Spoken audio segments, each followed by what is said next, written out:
লাঠি নিয়ে পালাই পালাই সবসময় মামিরা নাকি লাঠি নিয়ে থাকে, এই যে দেখেন তার তার প্রমাণ দেখাচ্ছি। চুলার পাড়ে এসেছি, রোকসানা মামি চুলার পাড়ে। আমি জানি না এখনো লাঠি নিয়ে আছে, লাঠি নিয়ে পিটাবে কিনা সেটা আমরা চুলার পাড়ে শেষে দেখব। তবে দেখতে পাচ্ছেন নরসিংদীতে প্রচুর পরিমাণে সবজি হয়, আর সামনে শীতকাল, এখন তো সবজির ভরা মৌসুম। এই দেখেন কি পরিমাণ সবজি দিয়ে আজকে মামি আমাদেরকে রান্না করে দেখাবে। মামি কি রান্না?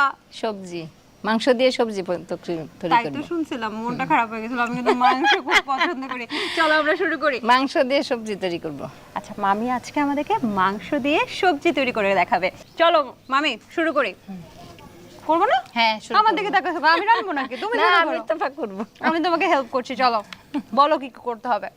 চুলায় আগুন দিতে হইব। তা আগুন লাগাও। লাগাইতেছি। সংসারে না, এখানে লাগাও। চুলা তো ধরে গেল, এখন কি করবো মামি?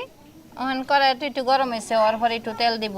দর্শক, এই রান্নাটা না একটা চমৎকার কিছু হতে যাচ্ছে এ কারণে যে এখানে যেমন সবজি আছে, সবজির আছে নানান পুষ্টিগুণ, এবং আমিষের চাহিদাও কিন্তু, আমিষের পুষ্টি চাহিদাও কিন্তু মেটবে, তাই না মামি? হ্যাঁ, হ্যাঁ। হ্যাঁ, আর বাচ্চারা তো অনেক সময় সবজি খেতে চায় না, তো সেক্ষেত্রে একটু যদি মাংস মাংসের দিলে সাথে- একটু খায়। আমি দিয়ে দিই। সয়াবিন তেল কি? হ্যাঁ, সয়াবিন তেল। কি কি দিতে হবে বলো আমাকে, আমাকে বলো, আমি দিচ্ছি তেজপাতা তোমাকে। দিব প্রথম। এটা পুরোটা দিয়ে দাও।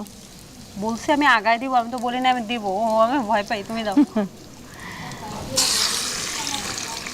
হ্যাঁ, নিয়ে দাও। রসুন বাটা দাও। রসুন বাটা, কিন্তু আমার তুমি, আমি বুঝতেছি না তুমি দুইটা রসুন দুইটা কেন? তুমি নিশ্চয়ই মরিচের ইয়াতে তুমি রসুন বাটছো, তাই না?